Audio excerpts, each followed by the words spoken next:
नमस्कार दोस्तों आज आपके सामने तुला राशि के लिए 2025 कैसा रहेगा। कौन से मास में आपको सावधानी बरतनी होगी, कौन से मास में आपके विवाह के योग बनेंगे, कौन से मास में आपकी उन्नति होगी, सारी बातें मास पर्यंतम रखने वाला हूं। साथ ही उपाय भी रखने वाला हूं। 3 ग्रहों की बात मैं आज आपके सामने रखने वाला हूं। सबसे पहले गुरु महाराज आपके कौन से स्थान में आपको क्या फल प्रदान करेंगे, राहु भगवान आपको क्या फल प्रदान करेंगे और शनि भगवान आपके ये 2025 में आपको क्या फल का प्राप्ति कराएगी, सारी बातें रखने वाला हूं। सबसे पहले हम बात करेंगे बृहस्पति माने गुरु। बृहस्पति आपके 2025 में अष्टम भाव में रहेंगे, तो यहां आपको सबसे पहले सावधानी बरतनी होगी आपके स्वास्थ्य के लिए। आपके स्वास्थ्य के लिए आपको खाने में पूरी तरह सावधान हो जाएंगे, तो आपके जो पेट से जो बीमारी रहती है उनसे आप बच पाएंगे। साथ ही अष्टम भाव होने के कारण आपकी उन्नति तो जरूर होगी, आप व्यापार में आगे जरूर बढ़ेंगे, आपके मान सम्मान आपका बढ़ेगा। साथ ही शिक्षा में भी जो विद्यार्थी बंधु है उसके लिए भी अच्छा रहेगा। लेकिन कब से, तो कि गुरु महाराज की जो राशि परिवर्तन करेंगे वो आएंगे नवम भाव में, उन 15 मई से राशि परिवर्तन करेंगे और फिर शिक्षा में आपकी उन्नति रहेगी। आप जो चाहते हैं कि मैं इस कॉलेज में या इस हाई स्कूल में एडमिशन मुझे प्राप्त करना है, तो आपकी मन की इच्छा जरूर पूर्ण होगी, लेकिन 15 मई के बाद। साथ ही आप जो मेहनत कर रहे हैं उस मेहनत का भी परिणाम गुरु महाराज आपको 15 मई के बाद जरूर प्राप्त कराएंगे। लेकिन उनसे पूर्व अष्टम भाव में गुरु महाराज बृहस्पति है, यहां आपको सावधानी इस बात की भी रखनी है कि आपके शत्रु है वो आपके ऊपर हावी ना हो जाए। आप जहां नौकरी कर रहे हैं वहां आपके सहकर्मचारी है, वहां से आपको किसी प्रकार का विवाद में आपको नहीं पड़ना है। आपको ये पूरी सावधानी में मास पर्यंतम सारी बातें रखने वाला हूं। अब हम कहने वाले हैं राहु भगवान है, वो आपके षष्टम भाव में है। षष्टम भाव है वो शत्रु का भाव माना जाता है, साथ ही रोग का भाव माना जाता है और ऋण का भाव माना जाता है। यहां राहु भगवान है वो षष्टम भाव में रहेंगे। आपके शत्रु है आपके ऊपर पूरी तरह शक्ति लगाएंगे आपको पराजित करने के लिए, आपका बुरा करने के लिए। लेकिन यहां आपको यहां पराजित नहीं होना है। पूरी सावधानी के साथ आपका कार्य आपको करना ही चाहिए। साथ ही आपकी किसी भी ऐसे दोस्तों की दोस्ती नहीं करनी है जो आपका मान सम्मान की कमी आ जाए। ऐसे संगत दोस्त से आपको बचना है जो आपकी उन्नति से, आपके उन्नति में किसी प्रकार का अवरोध उत्पन्न करे। साथ ही आपके ऊपर ऋण तो रहेगा, लेकिन राहु भगवान की स्थिति का परिवर्तन रहेगा और पंचम भाव में आ जाएंगे। पंचम भाव में कब आएंगे, तो 19 मई से राशि परिवर्तन करेंगे, भाव परिवर्तन करेंगे। तो आपके ऊपर जो ऋण है वो ऋण आपका धीरे धीरे समाप्त हो जाएगा। आपकी मेहनत का आपको परिणाम दिखेगा कि आप जो मेहनत कर रहे हैं वो परिणाम को पूरी तरह दिखेगा। साथ ही आप कोई बिजनेस कर रहे हैं तो बिजनेस में भी 19 मई से आपकी प्रगति होगी।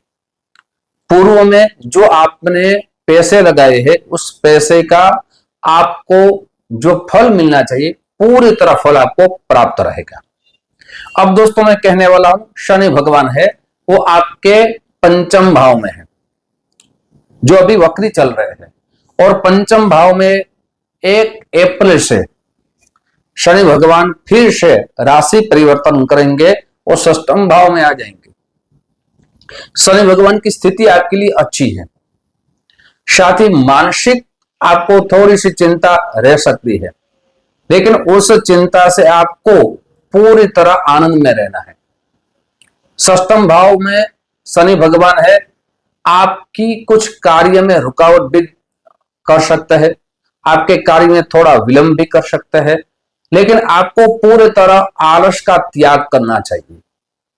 आप जितनी मेहनत करेंगे उस मेहनत का परिणाम आपको मिलना शुरू हो जाएगा।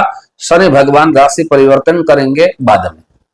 ये 3 ग्रहों की स्थिति मैंने आपके सामने रखी है, लेकिन हमारे जन्म के ग्रहों की स्थिति भी शुभ होनी चाहिए। अगर आपकी जन्म के ग्रहों की स्थिति शुभ है तो आपको परिणाम बहुत ही शुभ मिलेगा, लेकिन आपके जन्म के ग्रहों की स्थिति अगर अशुभ स्थिति में है तो इसका परिणाम अशुभ भी आपको प्राप्त रहेगा। हम जो बातें आपके सामने रख रहे हैं वो चंद्र राशि के आधार पर रख रहे हैं, इसलिए जन्म ग्रहों की स्थिति जाननी बहुत ही आवश्यक है। और अगर आपको आपके जन्म ग्रहों की स्थिति जाननी है तो यहां नंबर दिया गया है, उस नंबर पे आप संपर्क कर लें। संपर्क करने का समय है सुबह 10 बजे से 1 बजे तक है, शाम को 5 बजे से रात को 9 बजे तक है। साथ दोस्तों, मेरी ऑफिस गुजरात जामनगर में है। आप जामनगर से बहुत दूर रहते हैं तो हमने ऑनलाइन व्यवस्था रखी है। आप कॉल करेंगे, पूरी जानकारी आपको प्राप्त रहेगी। साथ दोस्तों, जिस माध्यम से वीडियो आप देख रहे हैं, अगर फेसबुक के माध्यम से वीडियो देख रहे हैं तो हमारे इस पेज को फॉलो कर लीजिए। ऐसी जानकारी आपके सामने हम रखते रहेंगे जो आपके जीवन के लिए बहुत ही उपयोगी हो। साथ ही दोस्तों, अगर आप YouTube के माध्यम से इस चैनल को देख रहे हैं तो इस चैनल को सब्सक्राइब कर लीजिए। ये वीडियो अपने दोस्तों में ज्यादा से ज्यादा शेयर कीजिए। आपके जीवन में 2025 में किस मास में परिवर्तन आएगा, सारी बातें आगे मैं कहने वाला हूं। दोस्तों, अब बात जो मैं कहने वाला हूं, मार्च पर्यंत आपकी सारी बातें रखने वाला हूं। पहला मास है जनवरी।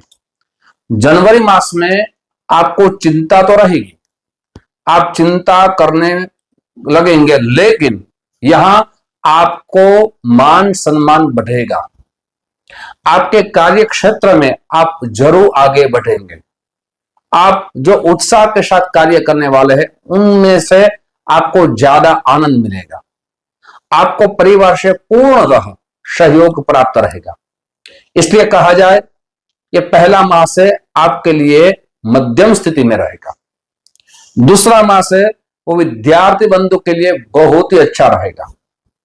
जो आप मेहनत कर रहे हैं उस मेहनत का परिणाम आपको दिखेगा। लेकिन एक बात आपको जरूर याद रखनी चाहिए कि यहां आपको किसी ऐसे दोस्तों के साथ नहीं जाना चाहिए जो आपकी पढ़ाई में नुकसान की संभावना बढ़ जाती है। अभी जो आपका समय चल रहा है उस समय में पूरी तरह आप ध्यान दें। यह समय बार बार नहीं आता, एक बार समय चला गया वो समय वापस नहीं आता। इसलिए अपने समय का पूरा उपयोग कीजिए, आपको उसका परिणाम मिल सकता है। अब बात करने वाला हूं तीसरे मास की। तो तीसरे मास है उसमें भी आपको रोग से सावधानी रखनी चाहिए। आप कहां घूमने जा रहे हैं तो आप मत जाइए। अगर आप कोई यात्रा में जाने वाले हैं तो उस यात्रा को टाल दीजिए। यहां पूरी तरह आपको तीसरे मास में अपने पेट से, खाने से पूरी तरह सावधानी रखेंगे तो आप उस बीमारी से बच पाएंगे।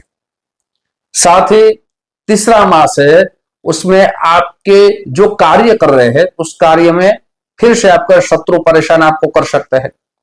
अगर आपके ऊपर कोई कोर्ट कचहरी में केस हुआ है तो यहां भी आपको पूरी तरह सावधानी बरतनी चाहिए। तीसरा मास है आपको सावधानी का मास माना जाएगा।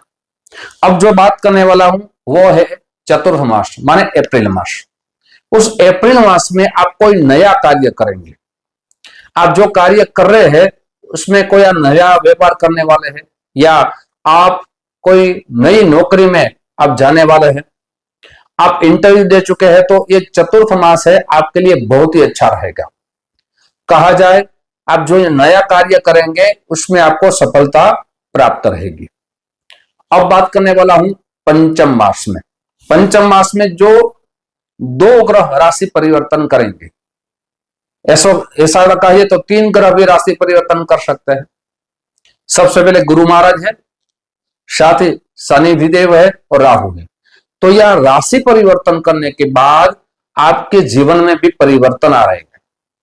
आपके जीवन में बड़ा कुछ होने वाला है। आप जो इंतजार कर रहे थे, जो आप सोच रहे थे, वो सोच की तरफ आप लक्ष्य की तरफ आगे बढ़ेंगे।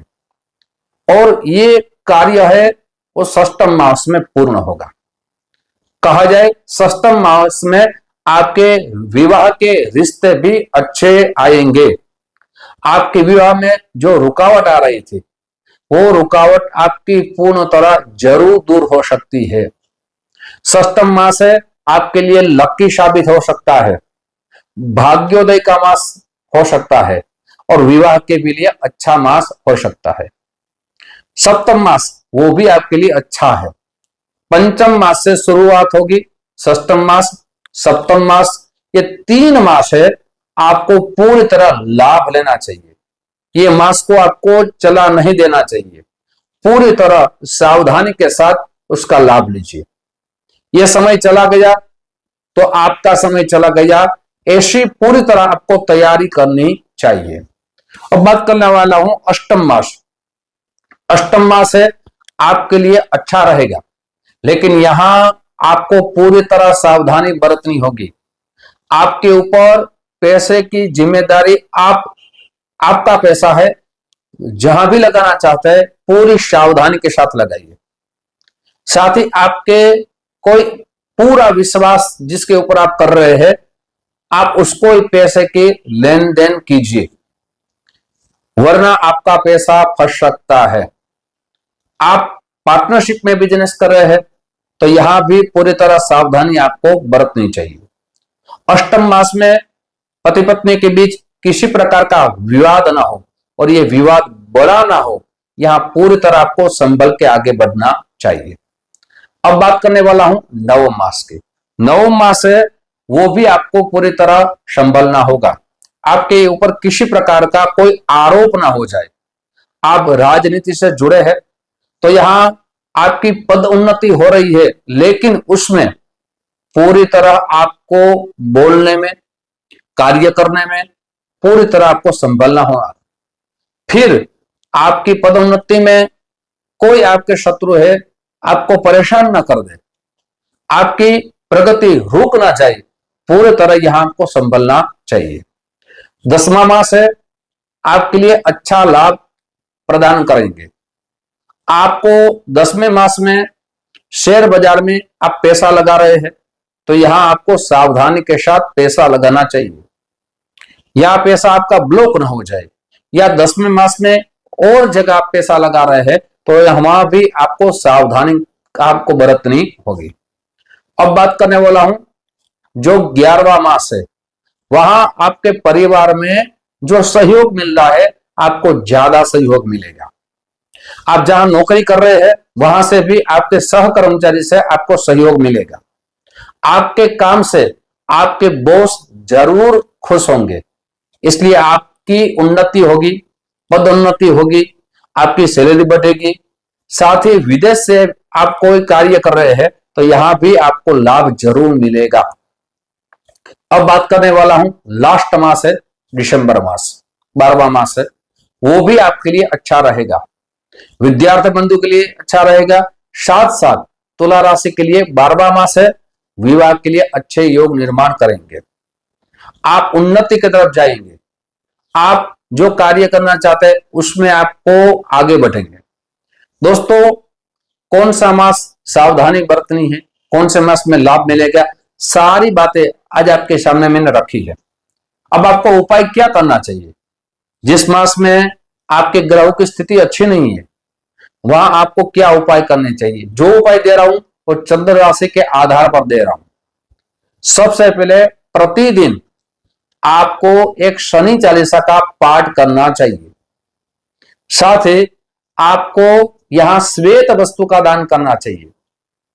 अपनी जन्म कुंडली किसी ज्योतिष आचार्य को दिखा के जन्म कुंडली के आधार पर आपके जो भी अशुभ योग निर्माण हो रहे हैं उसकी शास्त्रोक्त पूजा आपको करानी चाहिए।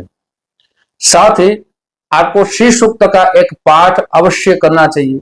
शुक्रवार के दिन विष्णु सहस्त्र का पाठ करें। आपके लिए मास बहुत ही अच्छा रहे, ऐसी शुभकामना आपको दे रहा हूं। फिर से मुलाकात होगी। जय श्री कृष्ण, महादेव।